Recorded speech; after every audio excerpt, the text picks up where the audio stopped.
Namaskaram everyone, my name is Multilateral. Welcome to STalk. Let's talk. So first of all, మీకు డైరెక్ట్గా disclaimer దింపుతున్నా. ఈ వీడియోలో ఎటువంటి stock market equities capital related ఏమీ ఉండదు and I'm not suggesting anything. Is it related to astrology? అది కూడా కాదు. This video will be out and out completely related to awareness related to the upcoming market crash.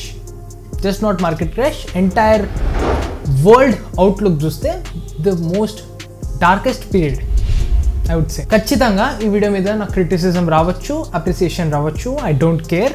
నా దగ్గర solid proofs ఉన్నాయి, solid theories ఉన్నాయి and I'm putting all these things in front of you. Invest your 10 minutes of your precious time into this video. Let's get into the video. 2025 ఈ విషయం గుర్తుపెట్టుకోండి. ఈ year solid year. మీ కనుక గుర్తుంటే last 2 decades-లలో చూసుకుంటే there were only 2 big market crashes or entire world scenario చూస్తే problematic situationలో పడ్డది. One is the recent COVID-19 and another was 2008 market crash. రెండు కూడా మన ఇండియా నుంచి అయితే ఏం రాలే. Luckily touch wood out of the country వల్ల మన ఇండియా మీద ఎఫెక్ట్ పడ్డది. ఇప్పుడు రాను కూడా వచ్చే ఇయర్స్ కూడా ఇండియాలో నుంచి ఎటువంటి ప్రాబ్లం అనేది రాదు. బయట కంట్రీస్ వల్ల ఇండియాకి టూ మచ్ ఆఫ్ ఇంపాక్ట్ అనేది రాబోతుంది. వీడియోలోకి వెళ్ళే ముందు మీకు కొన్ని టర్మ్స్ ఎక్స్ప్లెయిన్ చేస్తాను. First of all there is Fed. Fed we all know, Federal Reserve Board. Fed prints dollars, the most powerful and dominating currency in entire world. ఒక మ్యాటర్లో దిగుతుంది అంటే అది ఖచ్చితంగా ప్రాబ్లంలో ఉన్నట్టు అర్థం. అంత పవర్ఫుల్. ప్రాబ్లంలోకి తెస్తుంది, ప్రాబ్లం నుంచి బయటికి తెస్తుంది. The second one is repo rate. Banks exchange the borrowings at a certain interest. This something called reverse repo rate. Repo rate కాకుండా దానికన్నా కొంచెం తక్కువ ఇంట్రెస్ట్ లో బారోయింగ్స్ అనేవి జరుగుతాయి. This something called QE and QT. QE is quantitative easing, QT is quantitative tightening. First of all, మనకి 2025 crash అర్థం కావాలంటే we have to go to 2 crashes, 2008, 2019. అవి ఎందుకు అయ్యాయో ఆస్ట్రాలజికల్ రిఫరెన్సెస్ కూడా నేను మీకు ఇస్తా క్లియర్గా. 2008 క్రాష్ గురించి మాట్లాడుతాను. 1.7% here, a loss of 37 points or so. Apple shares are just getting hammered this morning. We're down by between 3 and 4.5% generally across these markets. Let's talk about the speed with which we are watching this market deteriorate. We're red everywhere, essentially, down by 4-5%. We're down over 16%. Dow at the same time has fallen about 18%. The stock market is now down 21%. We're now down 40%. 2008 market crash అనేది entire వరల్డ్కి, especially యూఎస్ఏకి అదొక night Meyer year. అది అయ్యింది ఎందుకంటే huge financial scams and scandals వల్ల జరిగింది. ఆ టైంలో inflation అంత లేకుండే. సో ఫెడ్ అనేది దిగి మ్యాటర్ రిజాల్వ్ అయిపోయింది. అది అయిపోయిన తర్వాత second big crash happened in 2019. 2020 కదా market crash. No, there was something called debt ceiling plan in July 2019. What does this debt ceiling plan ఏంటంటే, fed or else the government of USA ప్రతి దానికి ఒక limit ఉంటుంది కదా, బారోయింగ్స్కి కూడా limit ఉంటుంది. Maximum ఎట్లా సంపాదిస్తుంది ఒక government? Either to taxes is the major thing, but completely recover కావు. So what does government do? Government bonds and treasury bills, వీటి త్రూ గవర్నమెంట్ అనేది నార్మల్ మనలాంటి రీటైల్ ఇన్వెస్టర్స్ నుంచి డబ్బులు తీసుకొని ఇన్ రిటర్న్ ఒక సెక్యూర్డ్ రేట్ ఆఫ్ ఇంట్రెస్ట్ అనేది pay చేస్తుంది. అదొక type of earning for a government. ప్రతి అప్పుకు కూడా ఒక లిమిట్ అనేది ఉంటుంది. ఆ లిమిట్ అనేది క్రాస్ అయిపోయింది 2019లో US government. Because humongous liquidity, cash flow, దానివల్ల ప్రాబ్లమాటిక్ సిచ్యువేషన్లో పడ్డది.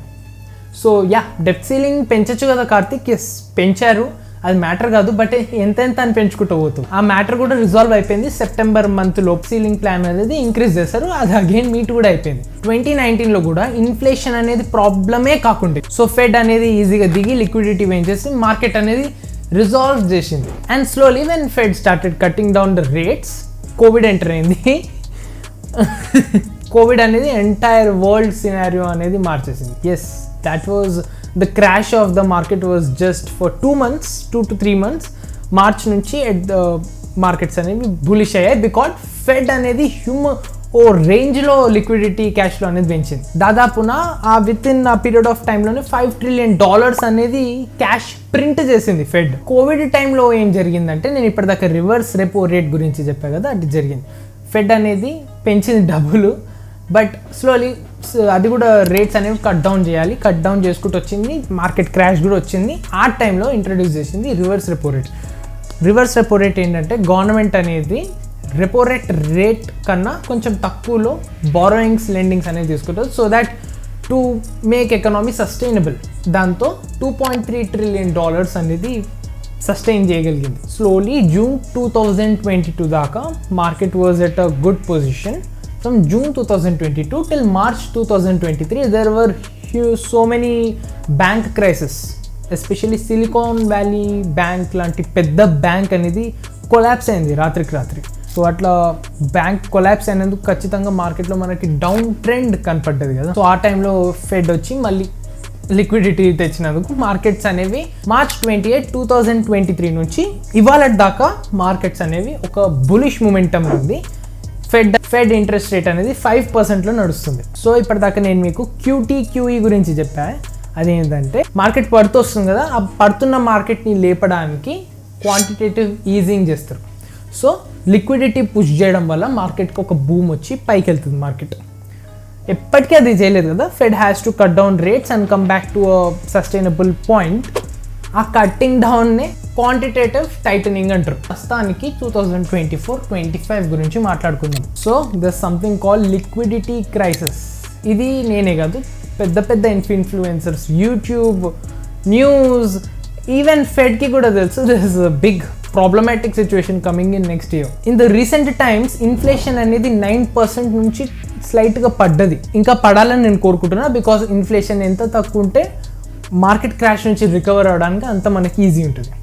Plus 2024 is the year of recession as well. Unemployment rate పెరిగింది. సో నేను మీకు చెప్పినట్టు ఈ ఇయర్ ప్రస్తుతానికి ఫెడ్ ఇంట్రెస్ట్ రేట్ అనేది 5.2 to 5.5% మధ్యలో నడుస్తుంది. And the target of fed is achieving 2% interest rate. Imagine 5.5 నుంచి 2%కి పడుతుంది. బై ఎండ్ ఆఫ్ 2024 4.7 to 5% మధ్యలో ఇంట్రెస్ట్ రేట్ అనేది ఉంటుంది. By end of 2025, which is next year, 3 to 3.25% మధ్యలో ఉంటుంది. By end of 2026, 1.75 to 2% మధ్యలో ఇంట్రెస్ట్ రేట్ అనేది ఉంది. అంతేకాదు 10-year ట్రెజరీ yield ఏదైతే ఉందో అది కూడా 2.75%కి స్లో డౌన్ అయిపోతుంది కిందికి.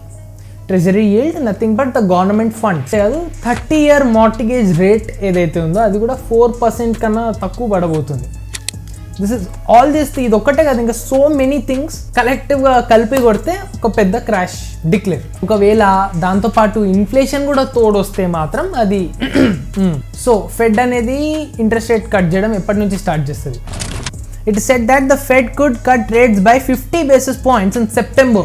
So the month I'm recording the video right now is July, and next 2 months లో when the winter starts, the actual winter starts. Global economy perspective లో వింటర్ అనేది bearish momentum ని రిప్రజెంట్ చేసే ఒక term.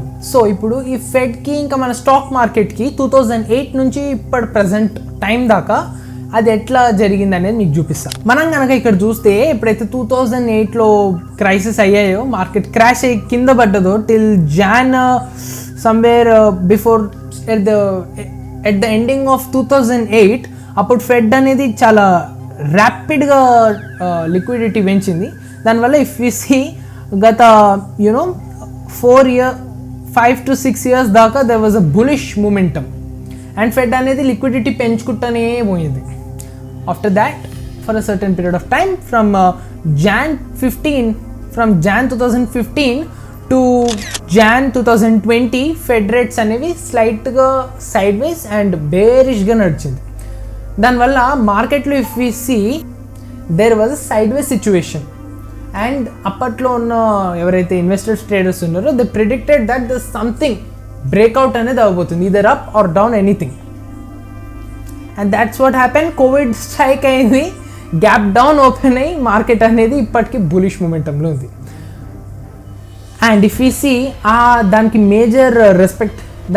Major contribution fed అనేది ఇచ్చింది. ఎంత ఘోరంగా లిక్విడిటీ అంటే రాత్రి సమ్ $5 trillion లిక్విడిటీ పుష్ చేసినందుకు మార్కెట్ ఈ పూర్తి సస్టైన్ అయింది అండ్ చేసుకుంటానే వచ్చింది till Jan 2022 and between March 2023 దగ్గర కొంచెం పెంచి మళ్ళీ ఇప్పుడు స్లోలీ తక్కువ వస్తుంది.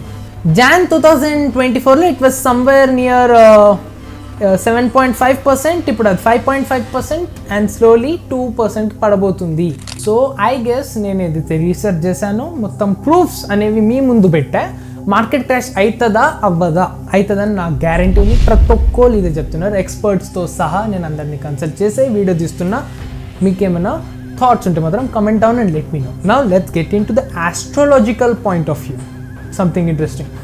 2008 మార్కెట్ క్రాషెస్ ఎందుకైంది అంటే, ఫస్ట్ ఆఫ్ ఆల్ గురుడు మకర రాశిలో ఎంట్రీ ఇచ్చిండు, దానివల్ల మార్కెట్ క్రాషెస్ అయిందని నేను డైరెక్ట్గా చెప్పా. Due to the other planetary positions, వాటి ఆస్పెక్ట్స్ వల్ల మార్కెట్ క్రాష్ అయ్యింది. ప్రతి డికేడ్కి అలాంటిది ఒక మార్కెట్ క్రాష్ అనేది ఉంటుంది. అండ్ ఇఫ్ వి సీ, గురుడు అనేది ఎవ్రీ ఇయర్ ఒక్కొక్క రాశిలో వెళ్తూ ఉంటారు. అలా 12 yearsకి ఒక రాశిలో వస్తారు. సో అదే మకర రాశిలో 2008 అయింది కదా, 2020లో ఎంట్రీ ఇచ్చాడు గురుడు. గురుడు రావడం వల్ల మార్కెట్ క్రాష్ కాలే, మార్కెట్ అనేది బులిష్ మూమెంటం వెళ్ళింది because of the support with శనీశ్వరుడు. అండ్ ఇలాంటి మూమెంటం మనకు మళ్ళీ మేబీ 2032లో కనపడుతుంది. December 17, 2019లో శనీశ్వరుడు ధనుసు రాశి నుంచి మకర రాశిలోకి ఎంట్రీ ఇచ్చాడు. ఎగ్జాక్ట్లీ 2 months ముందు నుంచి ఫైనాన్షియల్ ప్రాబ్లమ్స్ అండ్ COVID-19ది సిమ్టమ్స్ అనేవి మనకు కనపడ్డాయి. ఫ్రమ్ అక్టోబర్ 2019 సిమ్టమ్స్ కనపడ్డాయి, డిసెంబర్ నుంచి స్టార్ట్ అయింది. సో దాట్స్ వై కోవిడ్లో డి అనేది December 17th నుంచి March 30th వెన్ గురుడు entered in to the field, అప్పటిదాకా దెర్ వాజ్ ఘోరమైన crash because of the other planetary aspects వల్ల కూడా అది క్రాష్ అనేది అయింది. గురుడు ఎంటర్ అయినందుకు సెట్ అయింది. సో ఇప్పుడు 2024 కాదు, 25 మనకి ఇంపార్టెంట్. ఎందుకంటే 2025 March 29th రోజున శనీశ్వరుడు ప్రస్తుతానికి ఉంటున్న కుంభరాశి నుంచి మీనరాశిలోకి ఎంట్రీ ఇవ్వబోతుంది. అన్అఫిషియల్గా ఆల్రెడీ April 6th రోజు ఎంట్రీ ఇచ్చారు, ఒఫిషియల్గా March 29th. సో ఎప్పుడైనా సరే అంత పెద్ద గ్రహం మూమెంటం ఇస్తుందంటే దాని 2 months తర్వాత 2 months ముందు దాని సిగ్నిఫికెన్స్ మనకు కనపడుతుంది. So will get to hear some kind of news from the last week off January. And ఇంకొక క్రేజీ పార్ట్ ఏంటంటే, మీనరాశిలో ఆల్రెడీ రాహు ఉన్నాడు. రాహు ఎప్పుడు ఉన్నాడు? October 30th, 2023 నుంచి రాహు ఉన్నాడు.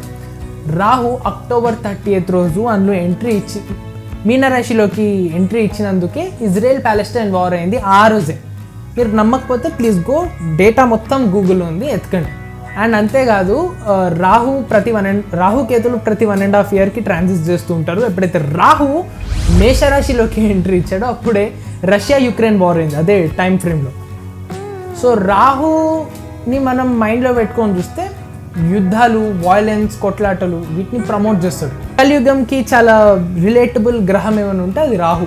సో రాహు మీనరాశి నుంచి కుంభరాశిలోకి వస్తుంది అండ్ శనీశ్వరుడు కుంభరాశి నుంచి మీనరాశిలోకి వస్తాడు.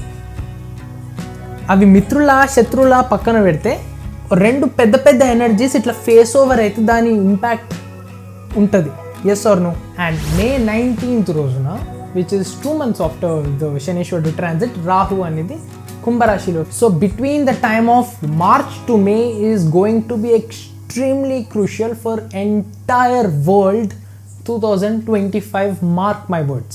If you don't believe transits 2025, నొక్కి జస్ట్ కలెక్ట్ ద డేటా, దాన్ని సింక్రనైజ్ చేయండి, మీకు అర్థమైపోతుంది. వార్ అయ్యే గట్టి ఛాన్స్ ఉంది because there is so many symptoms of wars like Haiti, there is Sahel, there's Sudan, there's Israel Palestine, there's Russia Ukraine, there's tensions between USA China, there's tensions between India China, there's a Yemen issue, middle east కంట్రీస్లలో issue జరుగుతుంది. There is Armenia and Azerbaijan వాళ్ళది issue నడుస్తుంది. Ethiopia and Myanmar వాటిలలో కూడా issue అనేది జరుగుతుంది. వీటిలలో ఏదో ఒకటైతే ఖచ్చితంగా ఒక బిగ్ వార్. శనీశ్వరుడు రాహు ఇలాంటి కంజక్షన్ ఈవెంట్ అనేది లాస్ట్ టైం April 25th, 1968లో జరిగింది and that was tremendous violence year. So mark my words, 2025 to 2026 these 2 years will be extremely tough for each and every individual and the entire world. కొంతమంది దీంతో success, కొంతమంది maybe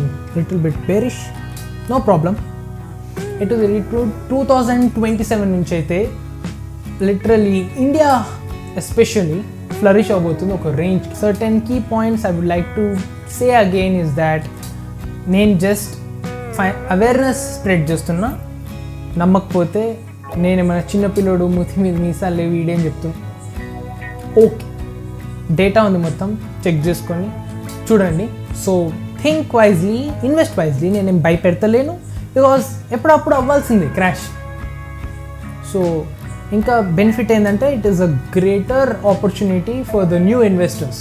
market అనేది చాలా ఘోరమైన డిస్కౌంట్లో మనకు దొరకబోతుంది. So let's make it a great choice for the decade. And I'm closing this video. Thank you so much for watching the entire video. Kaludam next video lo. Thank you so much for watching.